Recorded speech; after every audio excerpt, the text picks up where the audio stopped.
Hey, everybody, welcome to another Three Nails Information Security Podcast. I'm Vincent Mentz, founder of Three Nails InfoSec. Today, we are joined by our guest, Shane McDaniel, who's the CIO of the City of Seguin.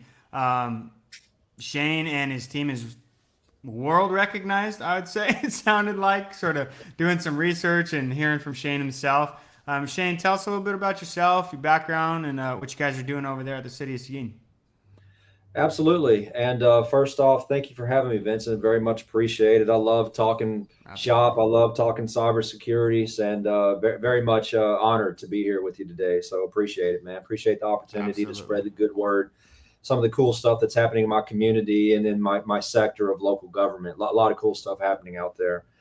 As far as me, I've been doing this for 28 years now, and I cannot believe how fast the time has flown by. I feel like I might be the luckiest CIO walking the face of the earth. It was a very organic sort of process, which led me into this CIO position.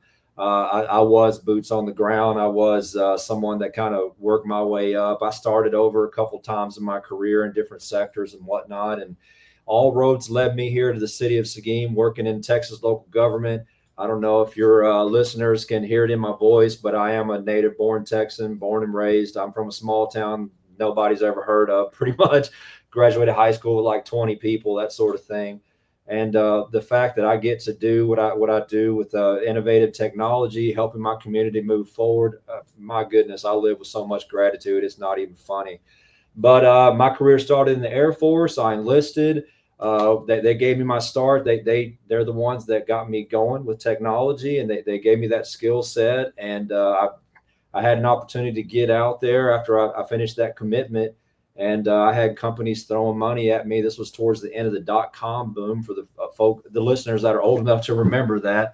And so I took that opportunity to go to the private sector and did that for a couple years. I went back to the federal government, working in military intelligence and those communities and whatnot. And I did that for about 10 years. So all in all, my career is broken out kind of interestingly, where in total about 15 years with the federal government, 5 years in private sector, and then the last 8 have been in Texas local government. And if I have my way, that's how I'm going to finish things up. And I tell you what, whenever I made a decision about 10 years ago to leave the federal government, I was a government contractor at this point, mind you, and I wanted to try private industry. I went to work for Dell. After that, I went to Fujitsu, both in cybersecurity positions, kind of middle management. I was the manager of North American cybersecurity operations for Fujitsu, and I had employees all over the world. India, Romania, Costa Rica, wherever else I'm forgetting. All wonderful people, super cool to get to work alongside those folks in different cultures and whatnot. That was interesting, but we were able to do that, and we were able to be successful together as well. But the one thing that I picked up on, Vincent, through that process was when I left the federal government at that point, I realized pretty quickly, like, oh man, I am a public servant at heart. I'm somebody that is motivated by doing something for the greater good. And whenever I was in private industry, my wife and I, we were doing pretty well, like financially, all that stuff was looking good. I was making, to be full disclosure, I was making more money than I ever thought I'd make in my life, but I was kind of unhappy, even though I liked my job and I really liked the people I worked with. But the mission itself, I guess I'm just kind of wired that way. So, literally, this is a true story. Day before I turned 40 years old, several years ago now, I put in my notice to resign, without anything really lined up other than a couple of interviews, and just hoping that I had done enough in my career to warrant something more in line with who I am as a person to finish out my career. At that point, I'd made a huge investment. I got a bunch of certifications, a bachelor's, a master's degree, all kinds of cool stuff, good experience. And I was just hoping that maybe I can land something that's more who I want to be, what I want to do. And I'm so very thankful I found my way into Texas local government, because I started working for the city of McKinney there outside of Dallas initially, and it didn't take me long at all. Like I felt like it was kind of my calling, a native Texan giving back. I'm a good old boy, and that just seems to Texas local government's pretty old school the way we operate. And that's perfect for me. Very relationship based, that sort of thing. Just getting stuff done. And like I said, I must be the luckiest CIO walking the face of the earth. I have incredible support here. Our mayor, our city manager, my fellow department heads, my staff is incredible. It's just a super cool story, and I'm so appreciative to share it. And yeah, just a lucky guy, I guess. So that kind of sums that up. You know, it may have been the cards you were dealt in life, man, but I honestly love that you're also just kind of living your best life, like choosing, you know, I think just your emotional, mental health over, you know, over things that are less important in life, and I think that's also helpful to help like streamline you to work in like the best ways possible that benefit everybody around you and yourself the most. And I think that's really representative of some of the things I'm hearing, you know, coming out of the city of Seguin, the blogs I've read, and just the acknowledgement of the security program you're running over there. So, you know, when we were offline sort of chatting, I think you really emphasized the big why, which, you know, behind you guys sort of being able to do what you do and get recognition for what you're doing the way you have is people centric. Do you want to share a little bit about your team and like why, you know, you guys are such superstars, and maybe tell us a little bit about that too. I don't know if our whole audience, you know, is aware of sort of your reputation, but they're there. But yeah, tell us a little bit about that. Yeah, I'm happy to. I do. I have a team just full of all stars. It's unbelievable. So I'm at a team of 13 right now. We just got two more positions added. I'll be adding them mid fiscal year, which is around April timeframe in 2025. Another position dedicated to cybersecurity, and then a high level GIS position is going to be added to the IT department here in the city of Seguin. Over the years, I started here in 2018. I'm the first and only director, CIO the city's ever had. Prior to that, they did have a small IT team, but we have a very rapidly growing community here. Quite literally, there's 58 subdivisions and over 17,000 homes in development in a town that was at right about 30,000 at the 2020 census. We're currently knocking on the door of 40,000 right now, and we're expected to hit Wow. 50 by the end of this decade.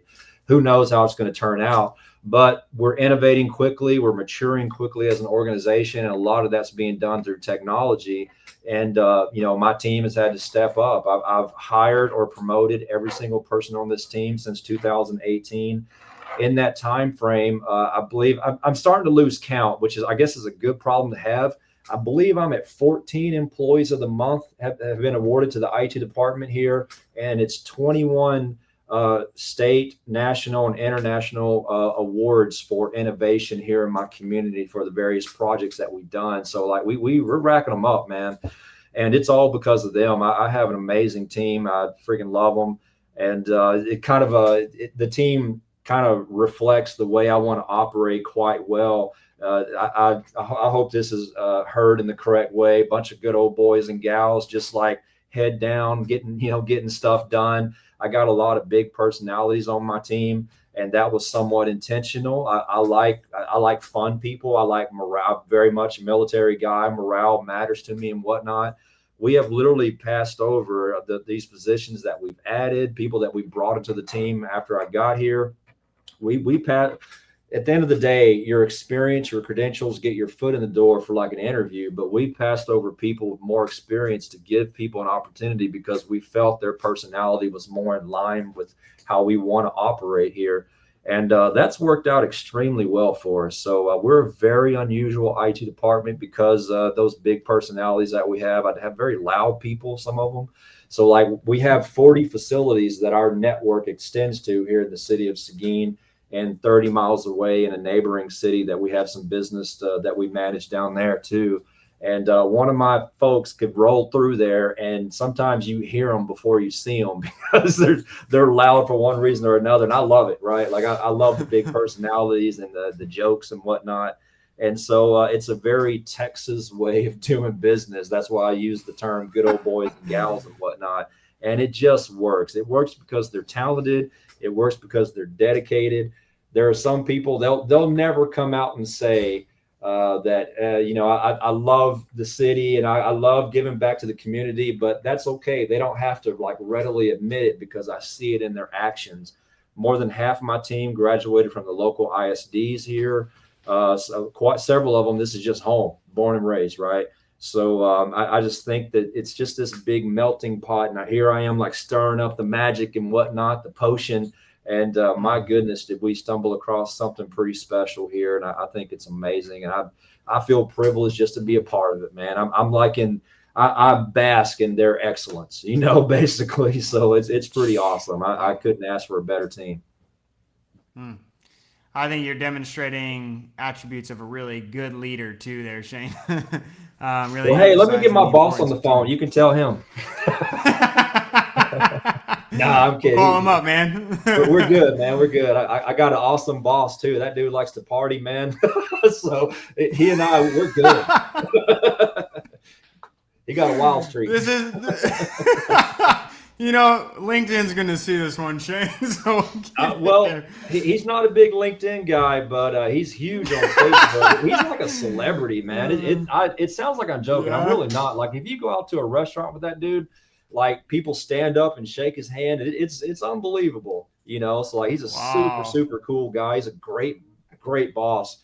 So I love the guy. Wow. Whatever he needs, man, I got him. So I love working for that dude. Yeah. I think something you said resonated with me, which was like you guys have promoted every employee on your team since 2018. What's your philosophy behind that? I feel like that's really awesome to hear because a lot of the CISOs that I'm learning from on these podcasts and CIOs, CTOs, whatever, are all like in a similar thread, similar chord there as far as promoting internally, focusing on the talent you have before going outward and searching because, making people feel valued and important makes them want to show up, in a way. And I don't mean to answer the question for you, but what's your sort of philosophy behind what you're doing? Yeah, we've made a huge investment in people. One of the first things I went to bat for whenever I started my role here back in March of 2018 was to up our training budget, training and travel and all that. And I was like, hey, we got to invest in these folks. If we expect to mature and be able to do the things that we all want to accomplish here, we got to challenge the staff to grow into these roles because IT is not one of those stagnant type of role. Like you're constantly evolving, constantly doing new things. And the city sees that. And so they did. They trusted me. They gave me a pretty healthy training budget there. And so we invest heavily in staff. And that's one of the things you talk about a legacy kind of thing, Vincent, man. Like whenever I started here in 2018, I had one person on staff with a 4-year degree and 0 certifications. Today, and again, another thing I'm losing track of, I think that number is 13 degrees and 27 certifications across the entirety of the IT department. So and there's more in the works. I think there's 3 more certs or possibly more in the works. Now I'm literally losing track of this stuff, but I have a little spreadsheet that I keep track of, and all these awards, all this, the positive media attention, all the kudos that everything this team earns, they did earn it. Like they're a bunch of studs and studettes. I point back to that training, that investment in people, that this is a primary reason why we've grown to such a degree in such a short amount of time. We challenged the team and they responded. And we, again, hiring personalities first. And thankfully we were able to kind of snuff out hey, we bring in the right personality that has a love for technology or general curiosity. We ask questions about, have you ever, whenever you were in high school or something, did you build your computer? Did you buy it? We're trying to figure out how much are you into this, right? And it's worked out. And we see it through the natural sort of growth or the evolution here in the city, the new technologies and the folks raising their hand and being willing to take on these new projects. And I want to learn more about this or that or what have you. Hell yeah, man, let's do it. So, so it's created this culture of just, I'm hesitant to say this, but I do believe it to be true here in the city of Seguin. I think it's true across the city. I think it's true in IT. Whatever challenge is put in front of us, we expect to overcome it. We expect to win at everything we do. Like, we kind of get annoyed when we don't win, even if it's silly things, nothing to do with technology. For the past 3 years, like, we were just destroying people on the big, this is funny, right? The annual Halloween costume contest. Even that, we were winning that too. And it became, I guess I got some super competitive people or something. We lost it for the first time just last last Halloween. My goodness, people were like sad about it or mad. Like, I have people on my team, they're already thinking about Halloween next year because that ain't going to happen again, is what I'm hearing. So it extends far beyond technology. These folks, that's the mindset. We expect to win everything. Wow. Sounds like a family out there, man, more than an IT department. It's awesome, dude. I love them. I think of them as, sometimes I feel like I'm work dad or something, right? But Yeah. yeah, and we have our ups and downs, just like everybody else. There's nothing special about that, but it's just a good, really amazing group of people, and I can't say enough good things. But I'm so appreciative of them.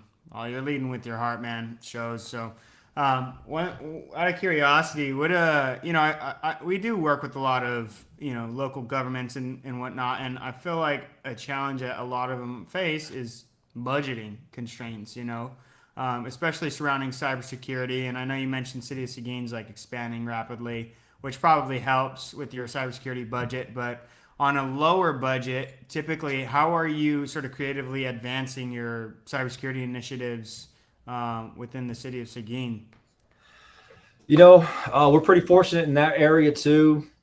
You may not realize it on the surface. The city of Seguin here in Texas, we're the number one manufacturing community in the state of Texas per capita. I'm told. I don't have like actual facts, but that's what I've heard since I've been here. We got a lot of big name companies, and that pumps into the economy and jobs here, and everything is so positive. It's crazy. So we do have a very healthy budget, but it is a very blue collar, traditionally rural community too. So we're kind of living in two different worlds as we're growing rapidly.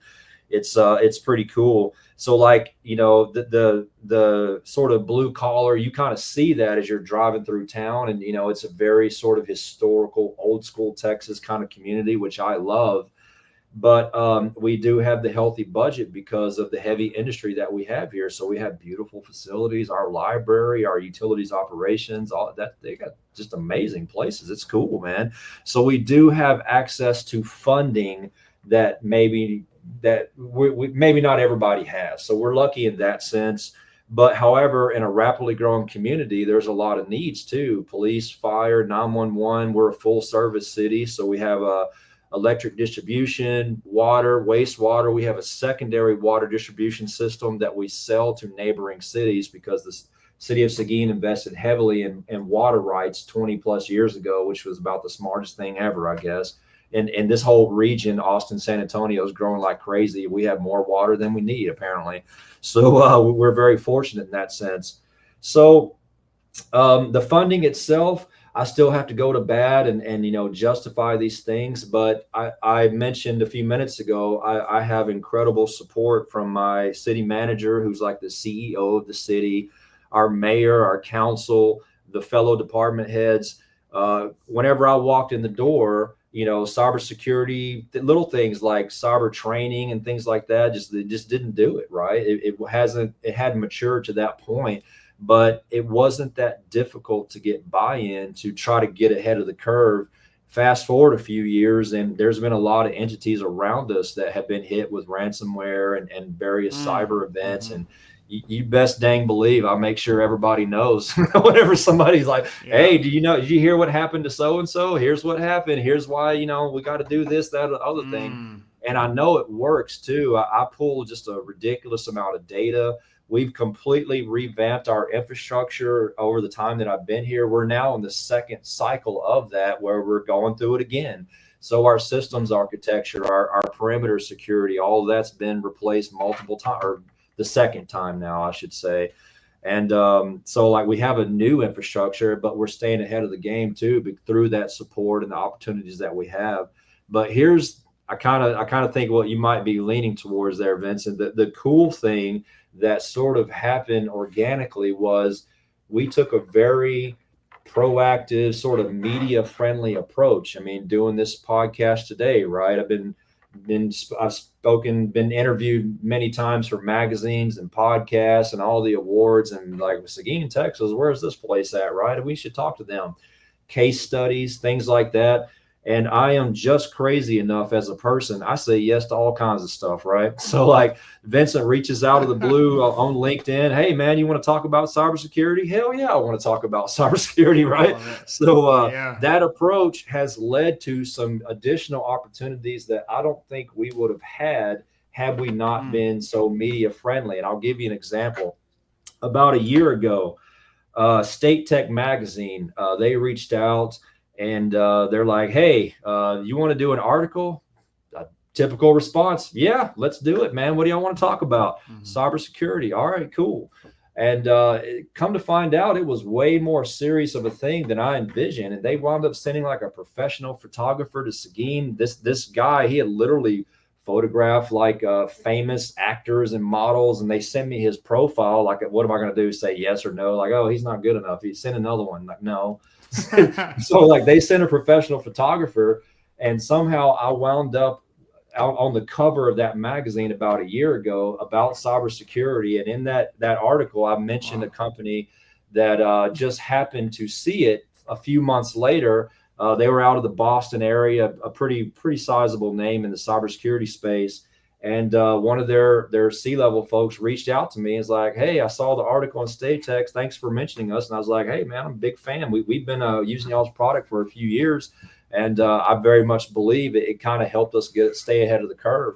And I was like, well, hey, we got this new AI-driven solution rolling out soon. How about I float that your way, and you guys can check it out. And we paid a very minimal cost, nowhere near what it actually cost. And we have opportunities like that because, come to find out, just being sort of open to case studies and media related stuff, and it's gotten my city that much further ahead. We have access to some tools that we probably couldn't afford and whatnot, or we may not have been able to invest in, just because we take a slightly different approach than a lot of folks do. That's very unique. Yeah, that's one of those secrets. I didn't know that when I started my role, but just the wiring and the brash Texan side of me just like says yes to all kinds of crazy stuff. It worked out well for us. Oh, and I'll tell you one other thing too, Vincent. I'm on my second city manager now. The gentleman that hired me initially back in 2018, I told him whenever I started that, hey man, I think we got a good opportunity here to like tell a cool story and kind of do some things with technology and put ourselves on the map. And he literally told me, like, man, whatever you can do to bring positivity to this community, you have a green light. Do it. I was, yes, sir. Own it. So he retired a couple years into my stint here. And now then they hired my current boss, the city manager. And I asked him the same question whenever he started. I was like, man, your predecessor, he was cool with us doing this and XYZ, whatever. And he basically said the same exact thing, man. Whatever you can do to spin a positive narrative, do it. And I was like, yes, sir. So we continued down that path today, and come to find out, it's worked out extremely well for my community. We've saved our taxpayers tens of thousands. I literally think it's hundreds of thousands of dollars at this point. And we get to do things, and we have some tools in place that we wouldn't normally have. Wow. I feel like there's so much innovation happening over there, man. And that's, I think the results, the fruit of it is really what's evident. What would you say to other, cities and municipalities and whatnot that are maybe, not as fortunate?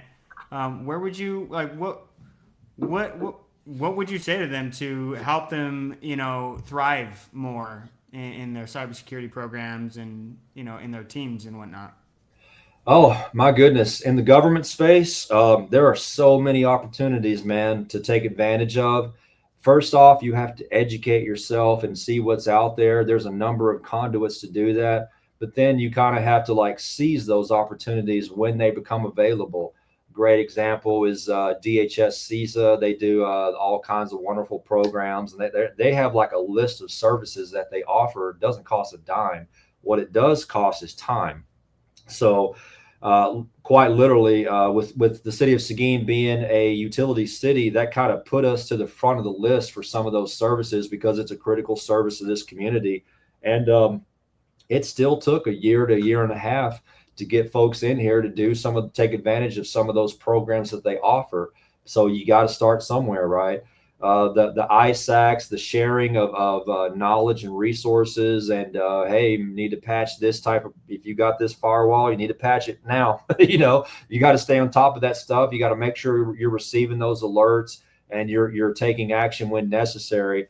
But I would say, man, the number one thing is in local government, we're not really competing with anybody. And what I mean by that is that allows us to establish some really amazing relationships. So, like, I'm not competing with the city next door or the city on the other side of the state or the other side of the country. I can literally pick up the phone right now and call the dude next door or wherever and like, hey man, I heard you guys did this project. Can you share some lessons learned? Can I come over and buy you lunch and you tell me about that? And we have this great organization here in the state of Texas, and you see it there under my name. I'm the CIO for the City of Seguin, Texas. They're the folks that pay me, and that's where my loyalty lies, right? But I'm also the president of TAG ITM, which stands for the Texas Association of Government IT Managers. Basically, it's all the local governments, cities, counties, utility districts. We got some ISDs and some county appraisal districts. And we're all in cahoots here in the state of Texas. And somehow we let those folks in like Arkansas and Oklahoma and stuff we let them talk us into opening up our borders. So now we got members from other states as well. And but we told them we weren't changing the name. But anyway, so we have members across this region in Texas, Oklahoma, Arkansas, what have you. And we get together next week. I'll be up in DFW at a one-day summit up there. And we put on an incredible annual conference every April. It's been in San Antonio the past few years, and we just signed a new 3-year contract. But I encourage all of your listeners, whether you're in Texas or one of those neighboring states, if you want to be a government member, or if you're a vendor partner and you're looking to make some inroads here in the state of Texas, there is no better resource for that than TAG ITM. Our show is amazing. Our annual conference. Last year we had about 1,000 attendees at La Cantera in San Antonio, a beautiful resort there in the hill country. And so I'm the president now. And, I expect to have even more people at the next show. And we got some things we're just about ready to announce as far as our annual conference that's coming up here soon. I'm super, super excited. We got a great group of volunteers that make all this stuff happen. We pay a management company, and they kind of take care of the important stuff there as far as keeping our ducks in a row and the nonprofit stuff and all that, But the board of directors is mostly made up of people just like myself that are just want to give back and want to be a part of the community. And those are the people that when I started in local government 8 years ago, I went to the TAG ITM conference that first year, and I walked in the door and I was like, oh, I found my people, just a bunch of Texans running around working in technology and maybe hanging out at the bar too much or whatever, kind of loud. And my goodness, I was like, I fit in like a glove. And fast forward a few years, and they elected me into this position. So, so I don't know what that says about their judgment. So, here we are. They haven't asked me to step down yet, but there's always tomorrow. Says good things, man. I just want to highlight, I don't feel like I had to ask a lot of questions to sort of reveal your character, the character of what you guys are doing. And I think for anybody listening that, although I didn't ask a lot of technical questions, a lot of really valuable information's been displayed here. And so for anybody looking to replicate what Shane is doing in his team, I'd encourage you to reach out to Shane too to ask any questions. Shane, you're obviously very personable. Can people reach out to you on LinkedIn or email, or what would you prefer there? I'm pretty active on LinkedIn. I don't really like the other social media things, but I do the LinkedIn thing for my career. I do it for my community, and that's another sort of conduit to some positive things that have happened, just like this very conversation, right? So, that's worked out pretty well for us. Anybody wants to reach out, just say hello or, share something cool or whatever, have a conversation, by all means, go for it. Excellent, man. Well, Shane, I just want to thank you personally for coming on the podcast. I've really enjoyed having you here. Thanks for sharing your stories and expertise, man. Look forward to continue to chat with you. Yeah. Thanks for having me. And I hope the folks listening get something good out of it or something, something positive. So if nothing else, you can just make fun of me or something. It's all good. My accent, whatever. It's all, whatever. Right on. Well, I appreciate you, Shane. Thank you so much, sir, for coming on.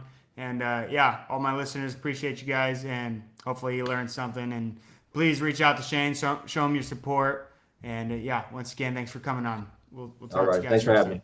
Thanks. Yep.